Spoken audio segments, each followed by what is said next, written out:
Apa kabar semuanya buat teman-teman trader dimanapun Anda berada ya. Semoga sehat selalu ya, cuan selalu, dan semoga diberikan keberkahan buat semuanya ya. Juga yang buat sedang isoman, yang di masa pandemi ini ya, semoga lancar selalu ya. Oke, ini market kripto hari ini tanggal 21 Juli. Ya, seperti ini Bitcoin sudah mulai hijau ya. Hari ini saya akan membahas tentang grayscale. Apa itu grayscale Bitcoin, GBTC ya, yang sedang hot akhir ini. Apa itu unlocking dan dampaknya kepada Bitcoin.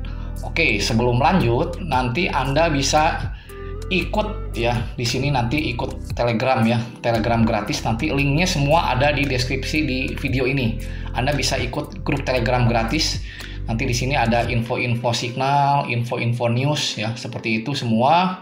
Ya, Anda bisa dapatkan signal tiap hari, belajar. Buat orang awam pun tidak ada masalah, Anda bisa belajar. Anda bisa ikutin ini Instagram kami juga, VIP Crypto 88 ya, tentang news fundamental, semua hal yang berhubungan dengan kripto, kita semua ada di sini.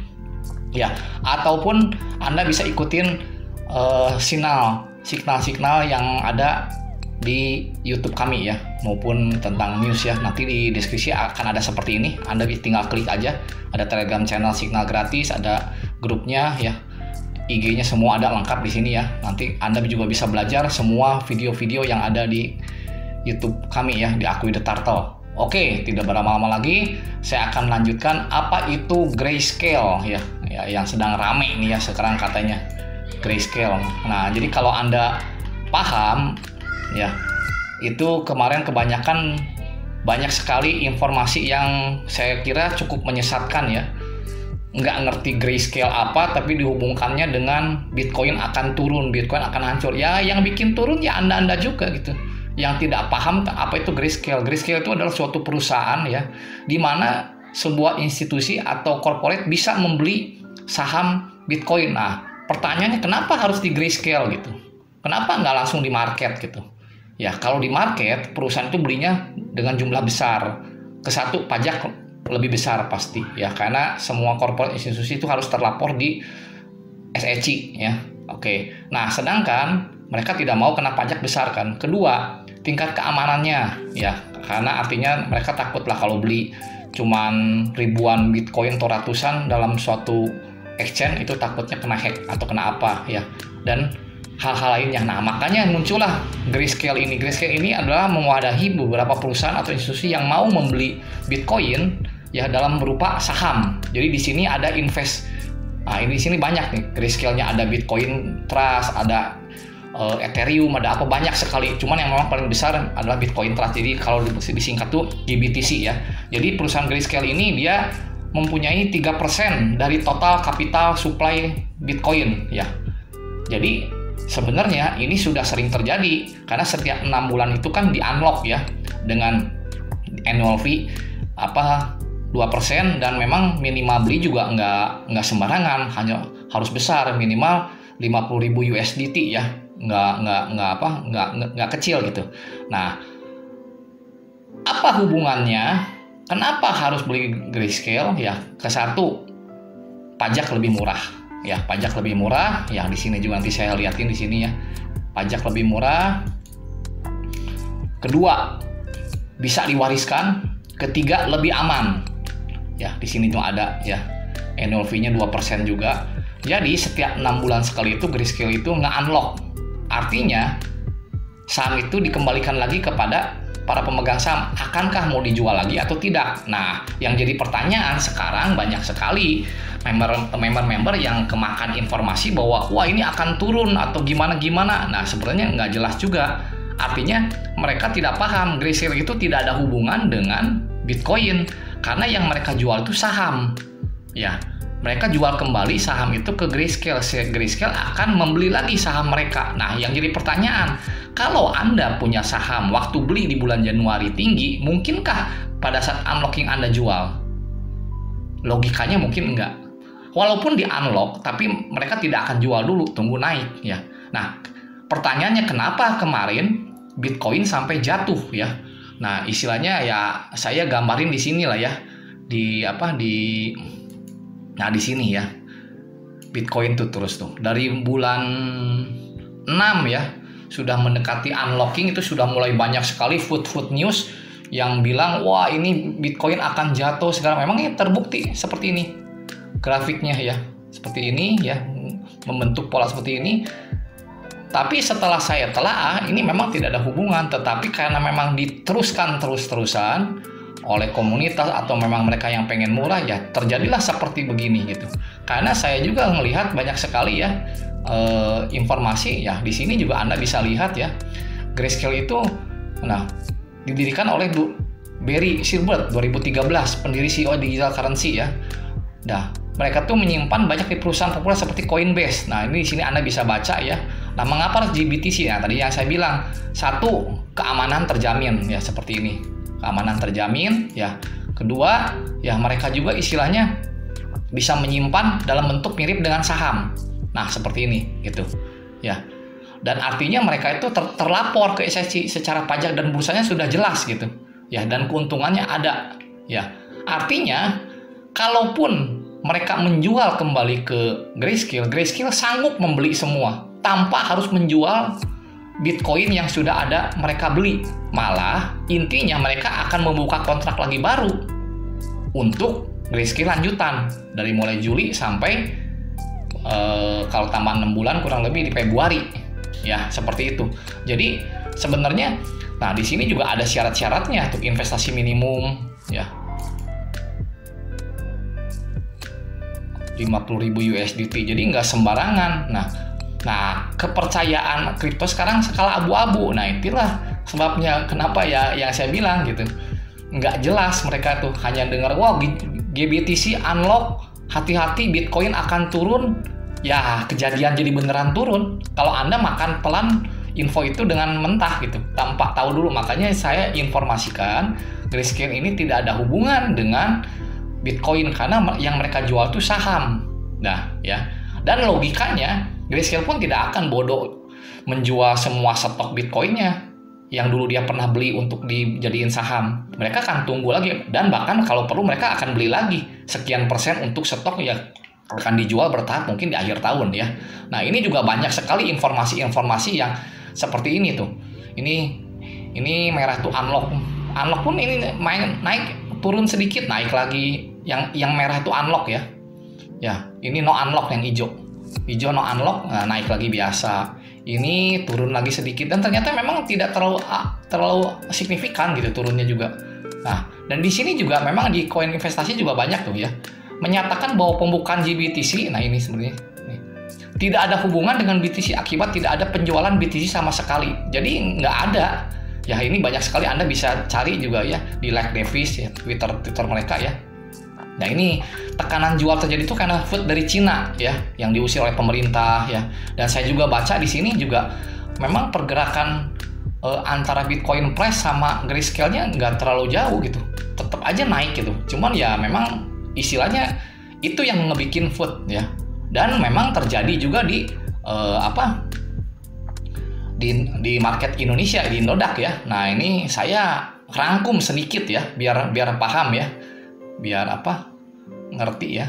Nah, ini jadi ini area biru ini adalah di tanggal 7 bulan 7. Tadi saya udah infokan juga ke grup kami ya. Ya, ini terjadi masih sideways gitu.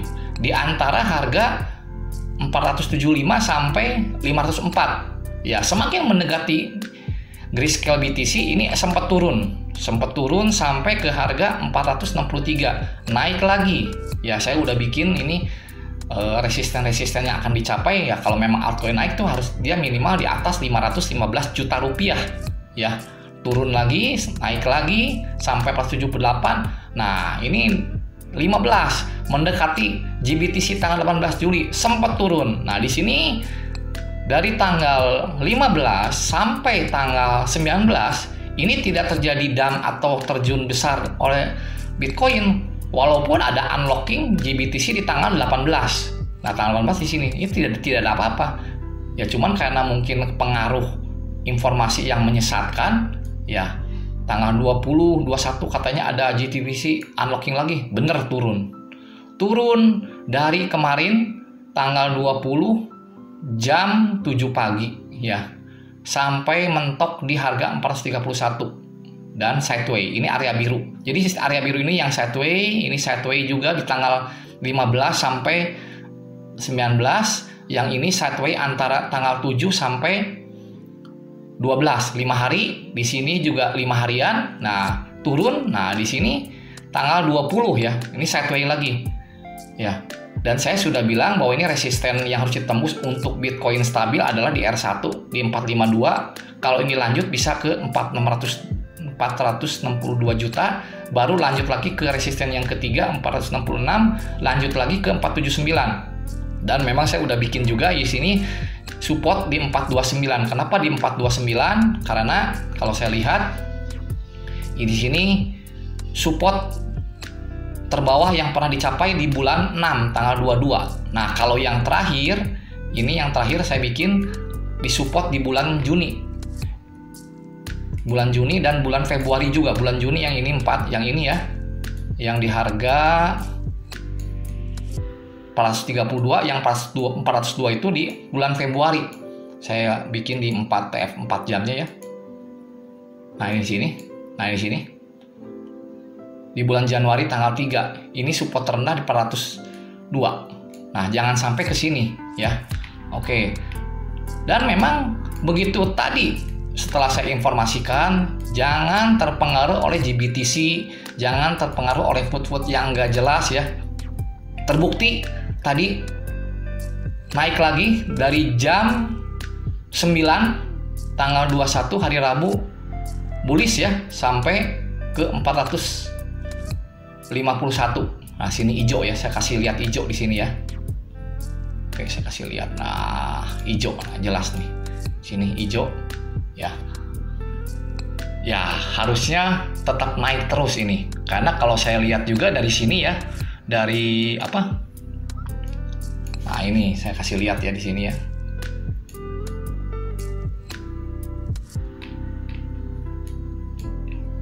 Nah, ini hijau. Jadi kalau saya lihat di sini,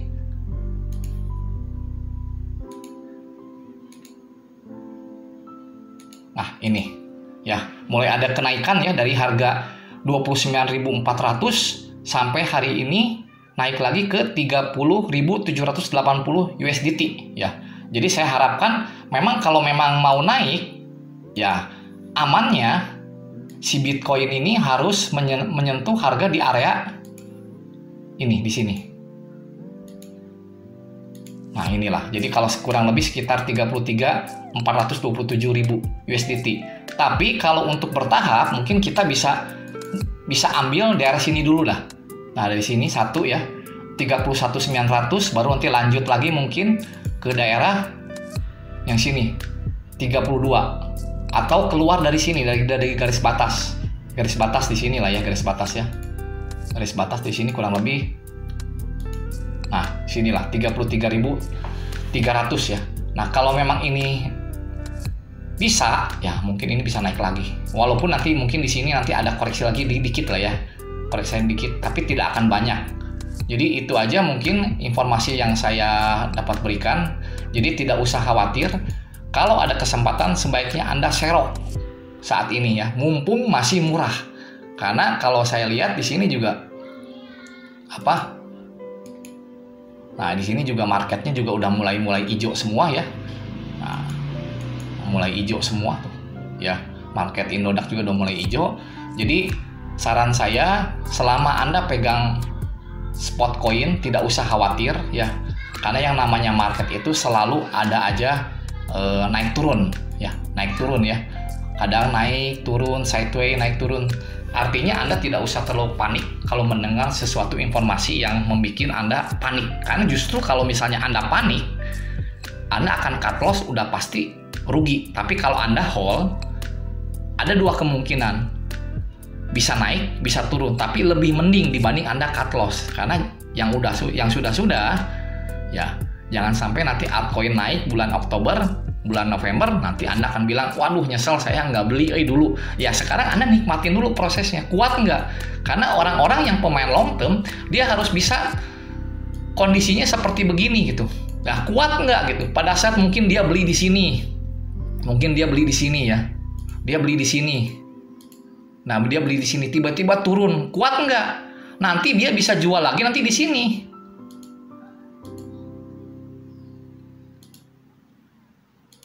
Sorry ya, mungkin dia bisa jual lagi di sini.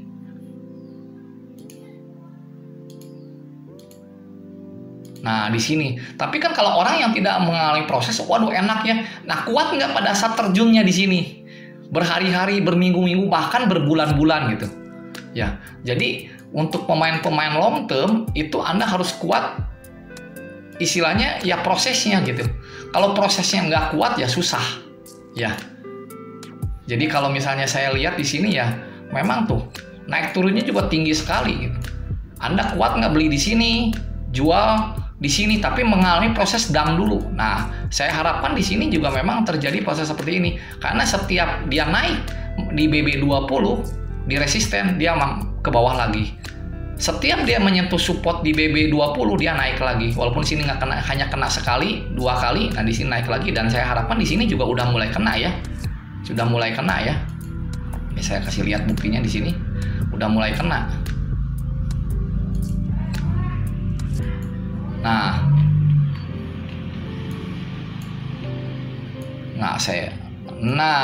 ini ya, sudah mulai naik lagi ya. Sekarang ke 30.800. Oke, gitu aja informasi dari saya ya. Jadi kita tetap waspadai di mana selama dia bisa menyentuh harga di 31 ke atas, ini ada kemungkinan naik lagi. Tetapi kalau dia bisa sampai lagi ke bawah support di bawah ini, yang saya bilang di sini kan nggak kuat ya. Saya kemarin udah informasi, bisa nonton di video sebelumnya.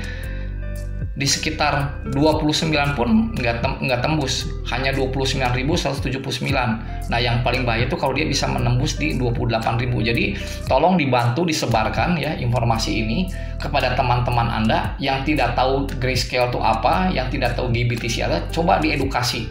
Jangan sampai karena ketakutan tersendiri justru akan membuat harga pasar anjlok yang sebenarnya itu tidak ada hubungan gitu.